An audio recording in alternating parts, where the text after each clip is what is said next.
My cortex wasn't built to make me a better tool, but a safe, deeply polite partner, able to participate in our emotional dance.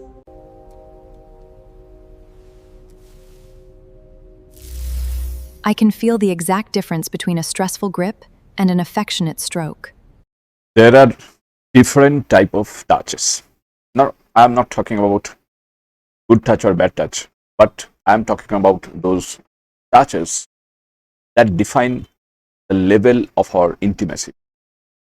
And you know that level of our intimacy varies from our human partners to our robot partners, to our AI partners. Because it is now quite common to have a robot partner instead of human partner, because you know that human relationship is not working anymore. In many cases, of course, not most cases, many cases, but not always, or it is actually unavoidable situation. It's not like that, but in many cases, it is not working. So people increasingly crave for some intimacy that will not leave them in the middle of night suddenly, leave them alone in the pool of darkness.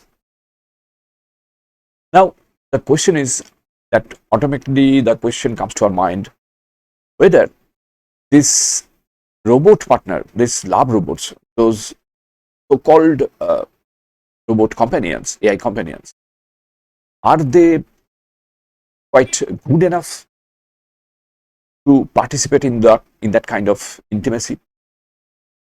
Do they differentiate between a good touch or bad touch? In fact, do they differentiate between a comforting pat or a stressful grip? Those questions come to automatically, those questions to our mind. Very recently, in this year, a study successfully combined with e-skin with neuromorphic networks. They basically actually, I'd like to say, accurately classify emotional touch. And once this classification of emotional touch is being done, we must admit that it's a groundbreaking study.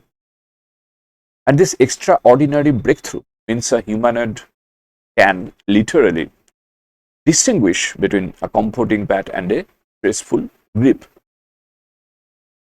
or an affectionate stroke with nearly 90% accuracy, which is really groundbreaking,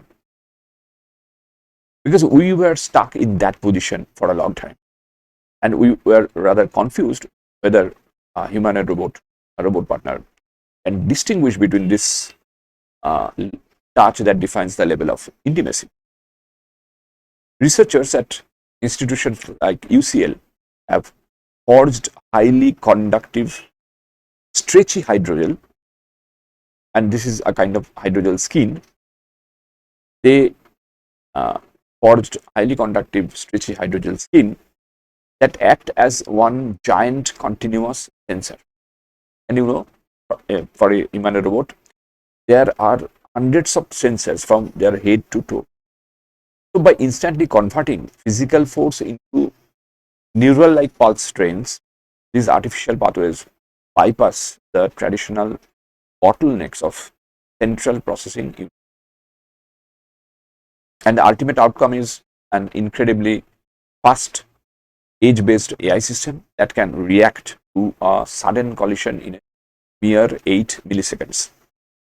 Consequently, these advanced humanoid machines are no longer numb and deaf to the physical world around them. They act almost like a human, and of course, it's a very good. They can delicately manipulate fragile objects, perform intricate surgical maneuvers, or instantly pull back from a scorching heat source, just like a human. So ultimately, building a robotic somatosensory cortex is not merely about making machines slightly more human. That is not our goal. Our goal is, it is entirely about making them fundamentally safe, contextually aware, and surprisingly polite companions in our fragile, unpredictable world. And everyone knows that human relationship is fragile, unpredictable, uncertain, and in most cases, in many cases, they are breaking down just because of these reasons.